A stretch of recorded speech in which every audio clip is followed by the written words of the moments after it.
David Race made his way via his own room. He refreshed his clothes, grabbed some of his odds and ends, and then headed back to the elevator. By this stage, after washing his face and, let's be honest, the sobering scene that he's just witnessed, he found his hangover was moving from a violent uprising to a mere simmer of discontent within himself. He travelled down the elevator. It once again dinged overly loudly as he arrived at the bottom, and the doors opened to reveal a quite comical scene. There, in the lobby, was a very short man with a very large moustache, almost comically so, standing there shaking hands with a police officer, a man of average height, well armed, and David couldn't help but notice slightly concealing his left arm from the cameras so they wouldn't notice how small it was. They were shaking hands and celebrating the fact that it was the 17th of January, 1920, and the 18th Amendment was officially coming in. The owner of the hotel, as it turned out it was celebrating the fact that they were now tipping all their booze out into the drain with a nice fresh glass of water. All the while, paparazzi were around taking photos, flash, flash, flash, flash, which of course was not ideal for David in his current state. As he looked at a distance out the hotel windows, he saw some large barrels being rolled out by the hotel officials and a group of police officers standing around with very aggressive looking hatchets. The barrels were lined up in the gutter, the hatchets were raised, and the barrels were decapitated, the red wine gushing forth into the gutter, flowing out for all the world to see that the hotel was free of alcohol.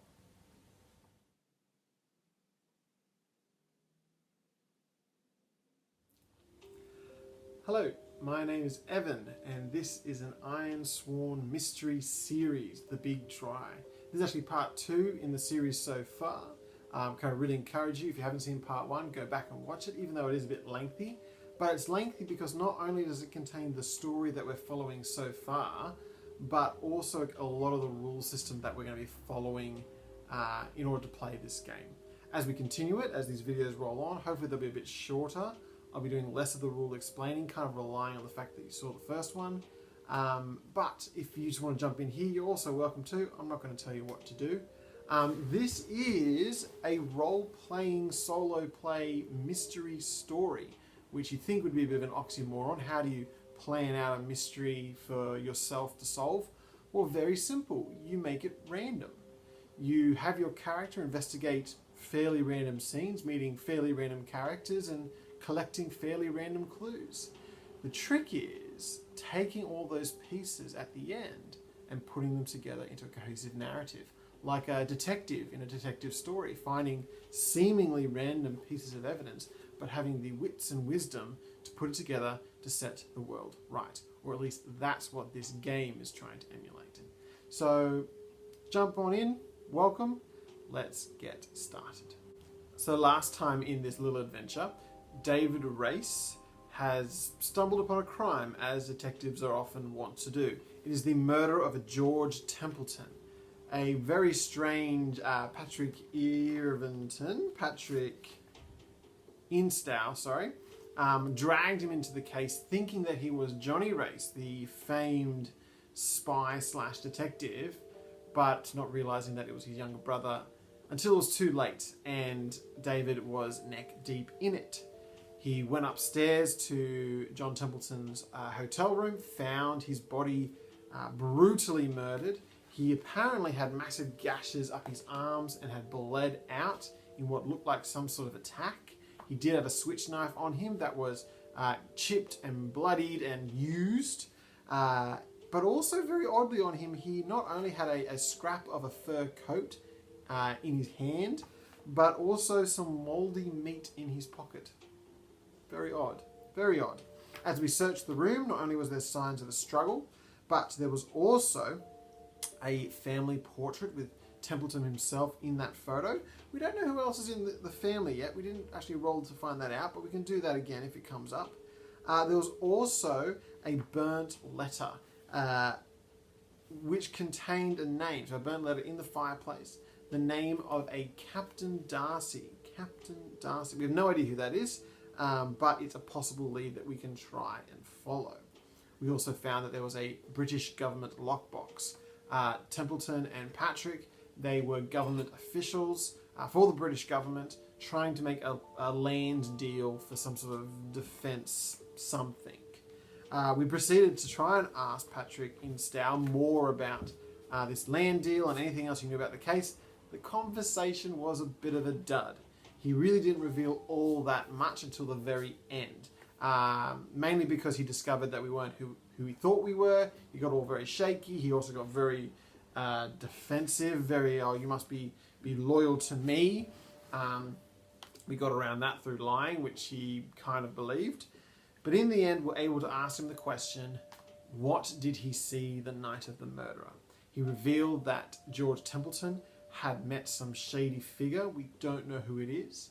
And when he asked Templeton about it a little bit later on, you know, this shady figure who he talked to, exchanged something with, he asked him who he was, and he didn't say. He said that it's best that a loyal British subject as yourself not know. And that's where we left things off. Dead body on the floor. So far, the only person we've interviewed was unhelpful and racist. And like we said at the end of the last episode, a very hungover, very grumpy New York City, which we now need to go into to investigate. One last thing with game mechanics. I said I wouldn't talk too much about rules, but I do need to bring this up. I've actually rejigged David Race's stats just a little bit to bring him back more into line with what we've got as far as his character goes.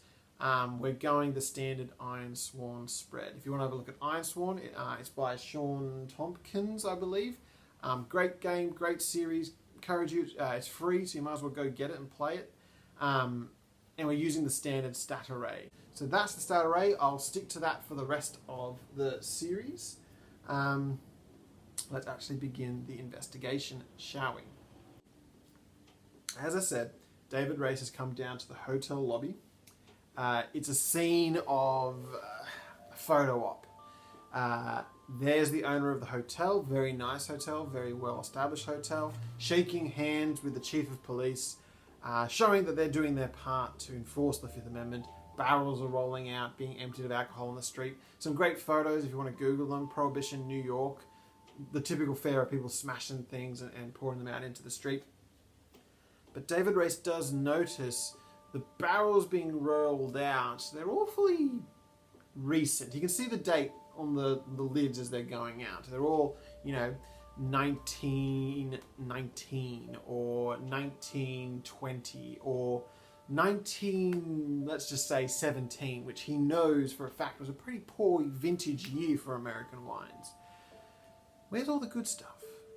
Now, David Race, he's got lots of clues, lots of very strange clues, but no real leads.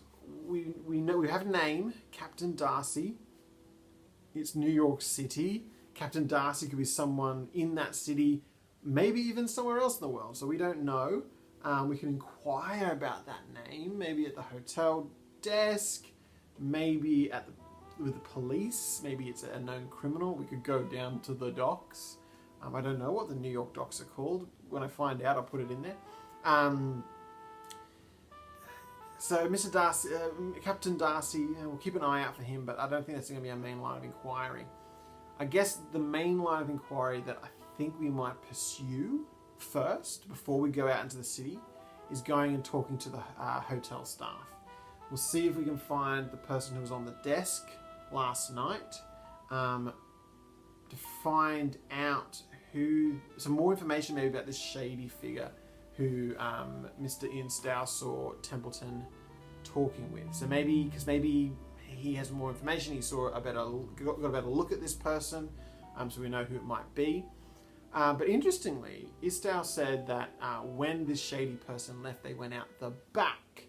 He said they didn't come out through the front, which means this person either had the guts just to storm through the back of the hotel. By that I mean like the kitchens or the laundry or whatever, or he's got connections there. He's someone who actually knows the cook, perhaps. So I'm going to talk to the hotel staff. So as the media frenzy begins to clear, everyone makes the statements that they need to make in order to show that they're all loyal citizens supporting Prohibition. Race makes his way towards the hotel desk. He doesn't go straight for the owner of the hotel. Probably not the best at this stage, though we'll keep his description in mind. That might be important later. Maybe. Anyway, goes to the hotel desk to talk to the person behind the desk to see if they know anything about who was on desk the night before. So we're going to go to the Ironsworn rule set. Obviously, we've been using these rules a little bit differently to what's described. The gather information, for example, has been used not only to do the mechanical effects, but also to tell us how many clues and what type of clues that they find in the scene. We also haven't been using the gathered information in the same way for conversations. We've actually been using the combat system as a part of the conversation system, which I kind of like. It gives you more flexibility to choose whether you lie or tell the truth, and it just makes it more dramatic. But for this person at the desk, because we don't know, this could be just the person who was there this morning, the night shift is probably knocked off. Let's ask them. Let's ask them if they know anything about who was on last night. So Race approaches the desk, makes a passing comment at all the hoopla, and the person says, "Oh yes, sir, we are doing our best to uphold the law." And then he asks him the question, so who was on the desk last night? I was busy, things went on. I think something's gone very wrong, and I would like to talk to the person in charge last night. I would like to talk to them. They're the person who was in charge at the time. There's an incident. I need to clarify something. So, who was the person in charge last night? So he asked that question. Wits. It is okay. So it's a weak hit. It is a weak hit, and this is so the gather information means I don't get anything. It's dire, pay the price, all that stuff. So in case you're curious, with my wits of 3, roll of 2, the challenge dice were 6 and 9. I'm not going to win this. There's going to be times where I want to fudge it. I want to completely fudge it, okay? Now, we do have momentum rules. That means that we can fudge it officially using sort of momentum burning. But there's going to be times where I want to fudge the game because it's just better for the story. That's not true. Following the rules can often be the best way to evoke a very exciting story, but other times I feel it trips things up. And so myself and many other people who play these RPGs will occasionally ignore the dice or fudge them a little bit, improve the odds just a touch. And I'm going to do that myself. But to avoid me just going out of control and just completely ignoring the dice all the time, we're going to use this. So this was sitting here last episode, and it's going to be here every time we're doing one of these things. This is the fudge cup. This is the fudge cup. And what's going to happen is, very simply, I'm going to take a fudge token. Here's the fudge tokens.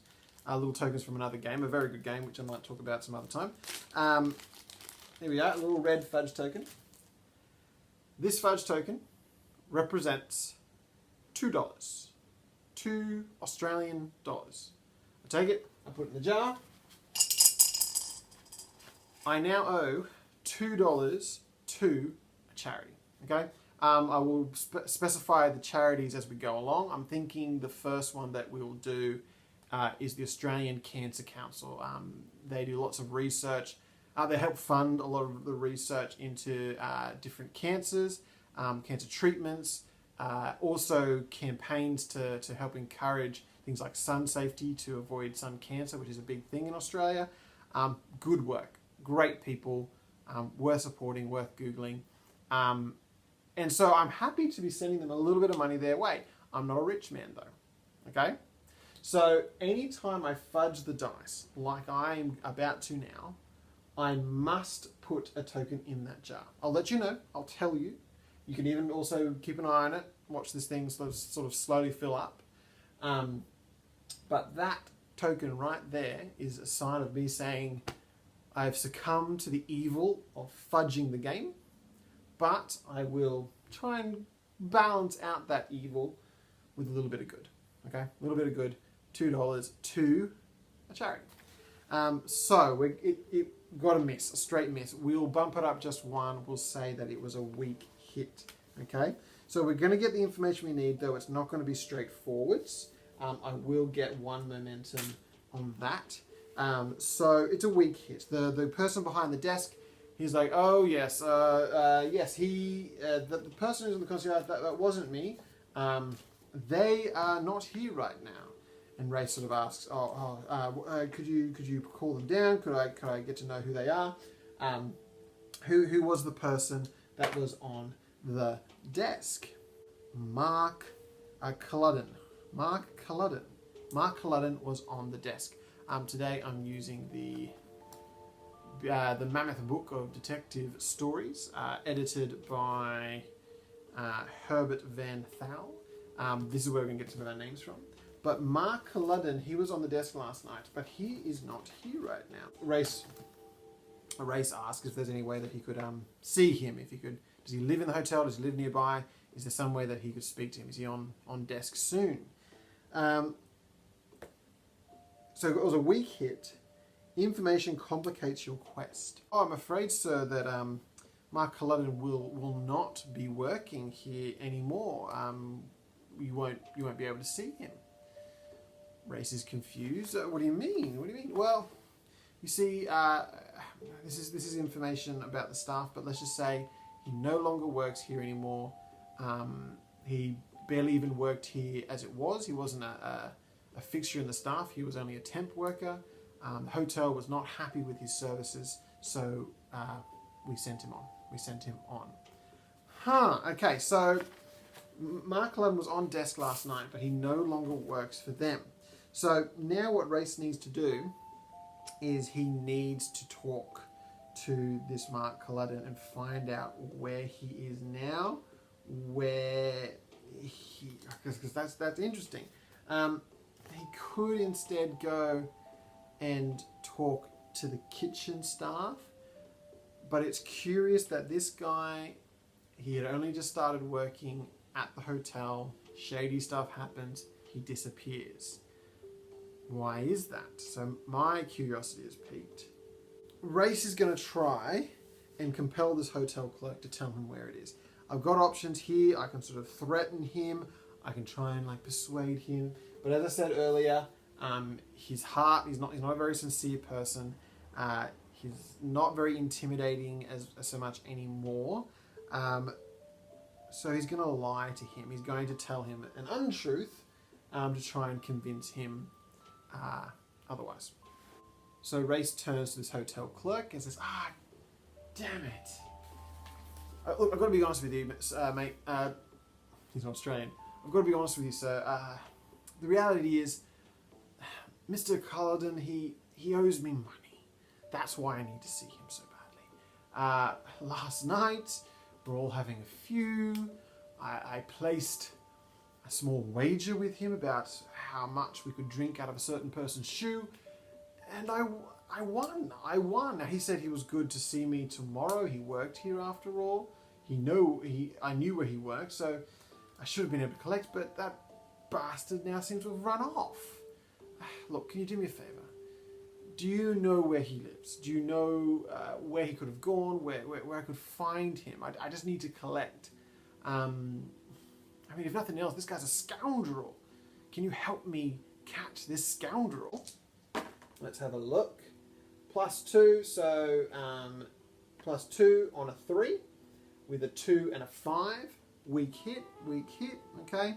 So weak hit, we do get a momentum. They do share, but they're gonna ask something in return. So this hotel clerk, he's like, oh yeah, that sounds like Mark. My goodness, what a cad he was. Look, I will tell you where he is, but I'm going to need you to do me a favour.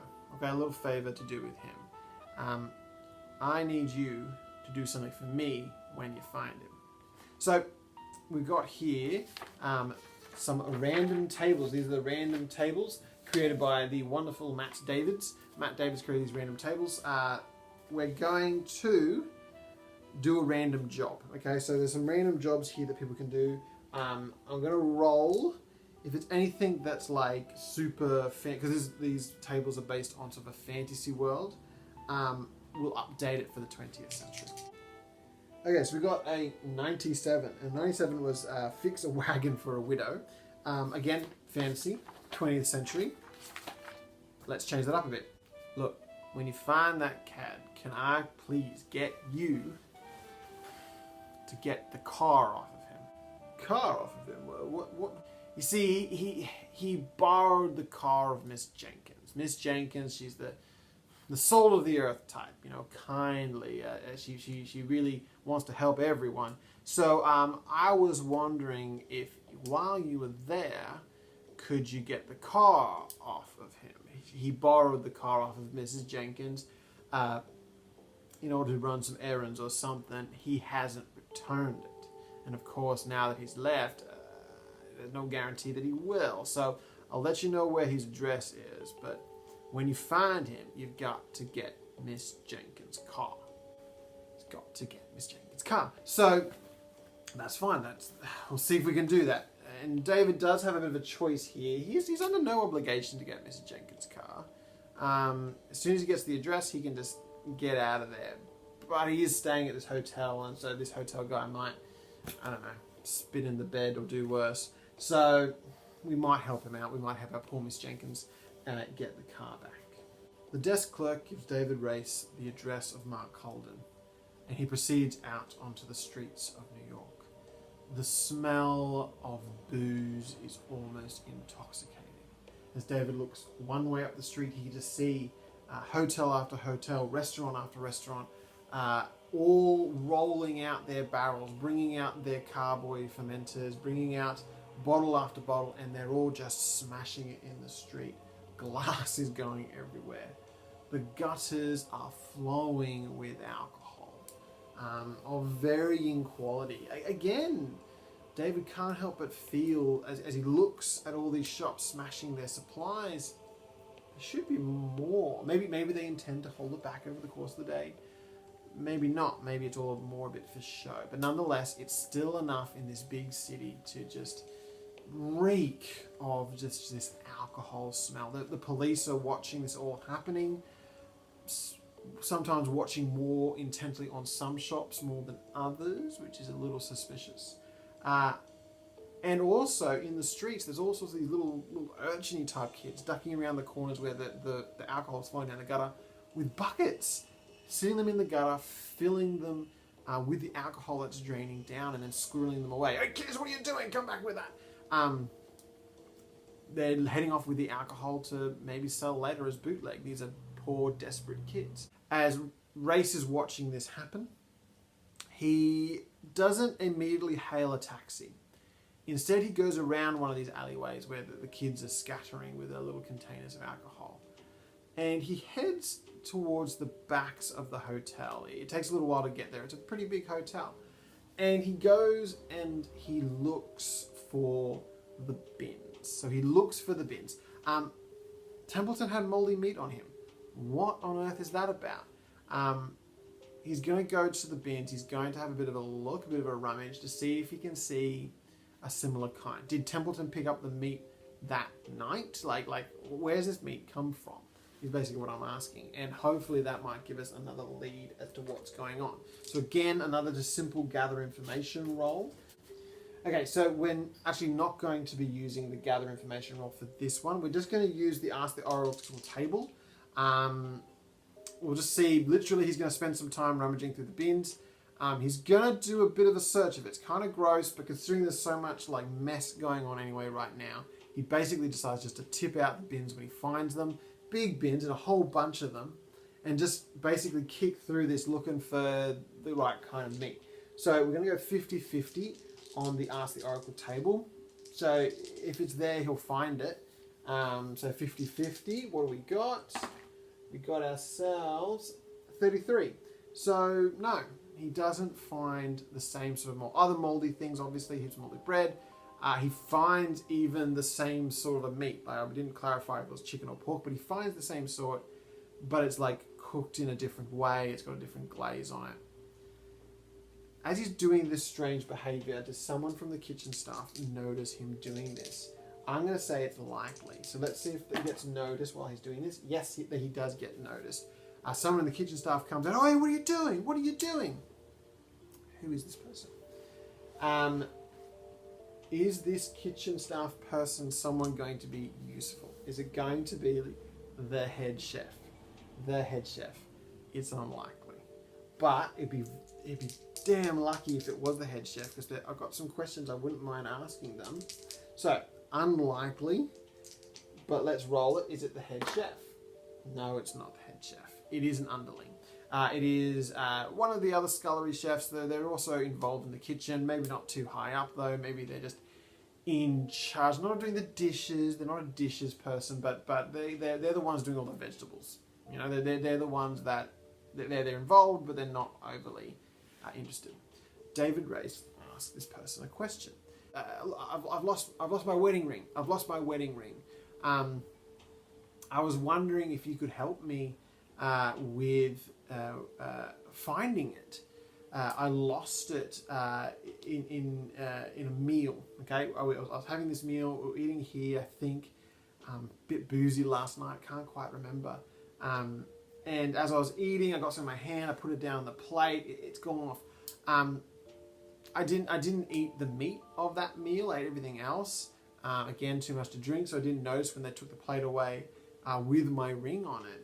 Can you tell me what meat did you guys serve over the last couple of days? It's a specific type of meat, and he proceeds to describe the type of meat. For argument's sake, let's just say it was a steak. All right, it was before it got all moldy and gross. It was just a standard New York steak, salt and pepper. That's what it was. So he describes that to this chef. He's like, was there any steak on hand, on tap? Now he's lying, obviously, but I don't think we need to do a compel here. Let's just say he doesn't gather information for this one. Let's see if they were serving steak that night. So that's 3. Oh, lovely. We got ourselves a 5 on our dice, plus the 3, that's an 8. A 5 and a 6. It's a strong hit. So the young chef answers pretty quickly. Oh yeah, we served the pepper steak, salt and pepper steak. Yeah, we served that recently. Oh, excellent. That was what was that, last night? No, that was earlier. When was that again? The chef responds saying that, oh, that was 3 days ago. That was 3 days ago. They had the steak 3 days ago. 3 days ago? What? Okay.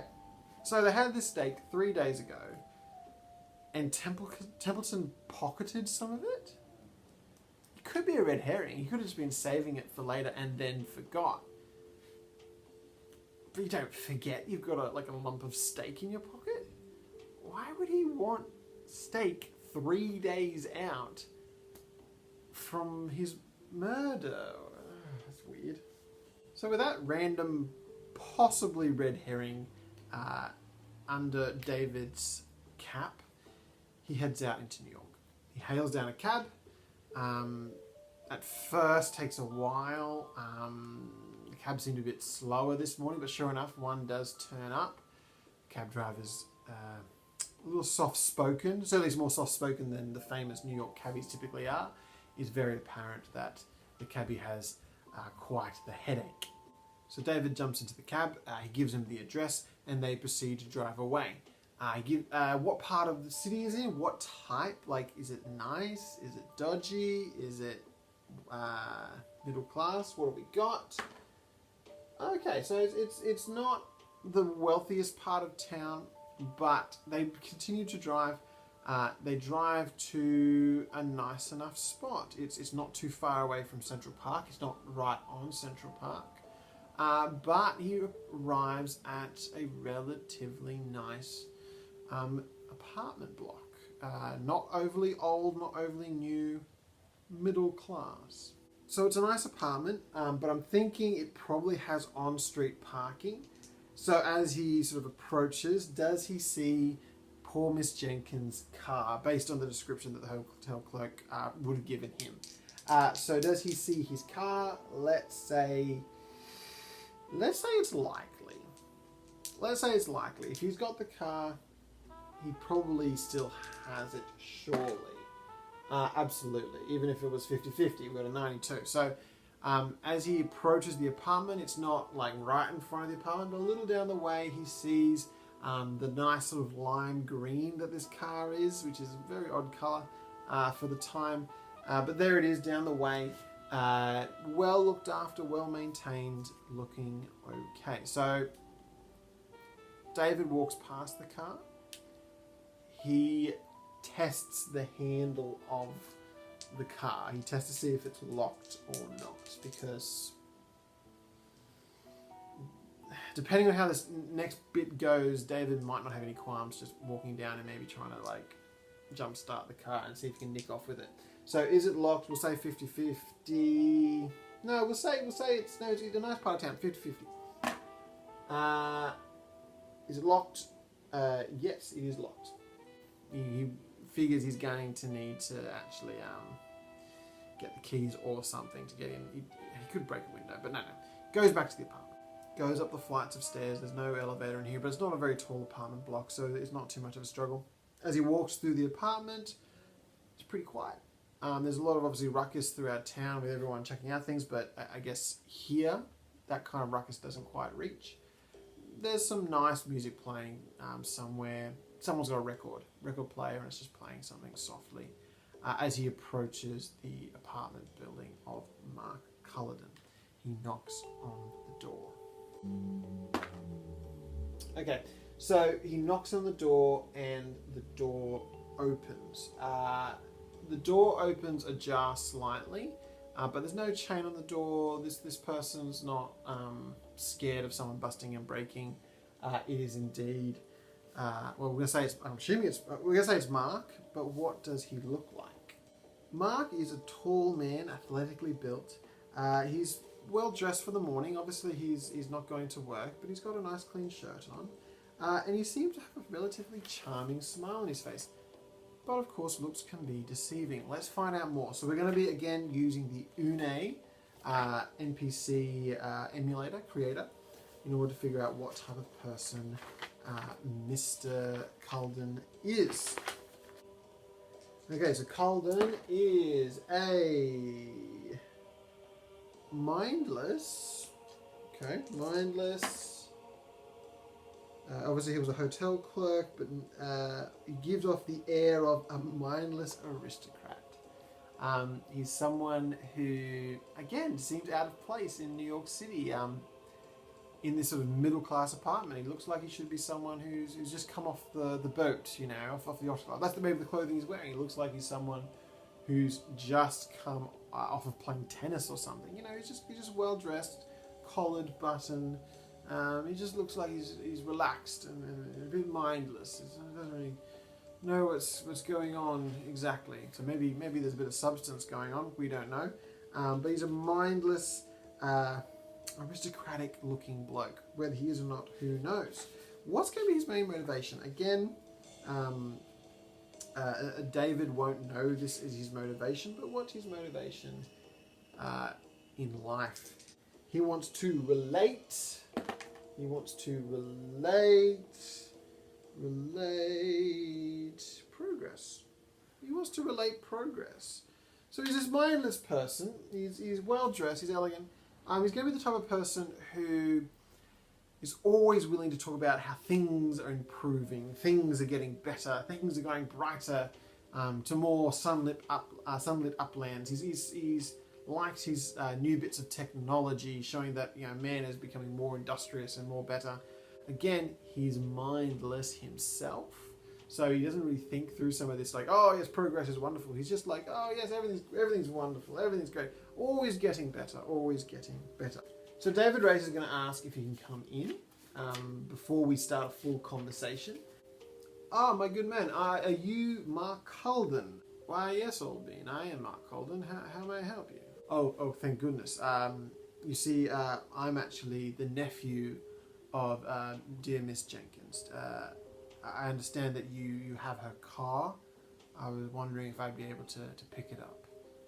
She sorely needs it. As you know, she's very charitable, but she's a widow, and as such, every financial loss like that, it means something. So I was wondering if we could come in, have a talk. If you still need it, if we come to an arrangement, that's fine. I just want to make sure that she gets her car back. Is that okay?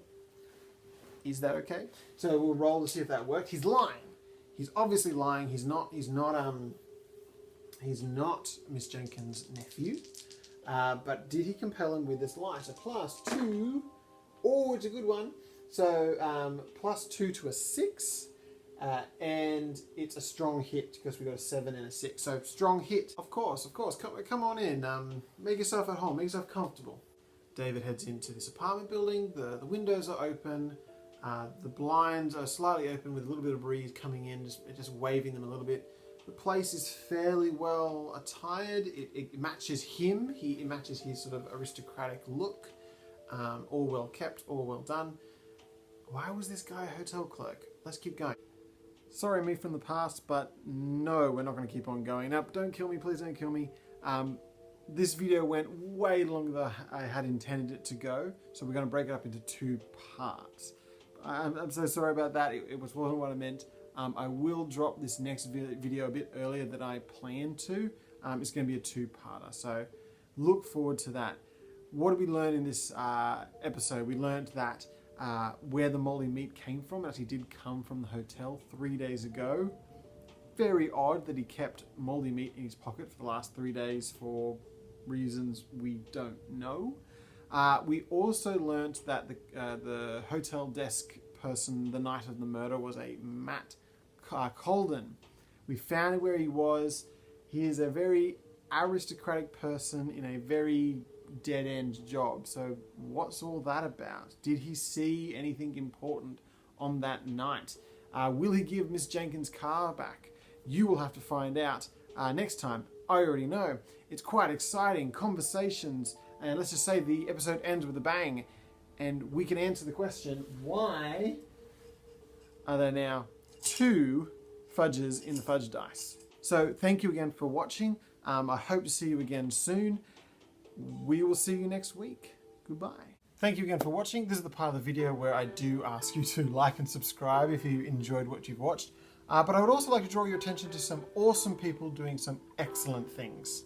The Cancer Council Australia is an organisation that is striving for a future without cancer. What they do is they raise funds for cancer research. They also spread awareness and empower people to reduce their cancer risk.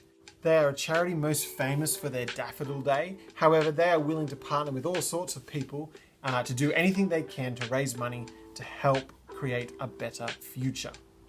If you would like to find out more, go to cancercouncil.com.au, or you can call them at 13 11 20. If you live outside of Australia, can I encourage you, seek out organisations who are also trying to create awareness or fund cancer research so that we could all live in a brighter future. So I'm not getting paid to say these things. These are just good people doing good things in this world and letting you know how you can be a part of it. So if these people's work grabs your attention, can I encourage you, go to Google, look them up, visit their website and see what you can do for this excellent, excellent cause.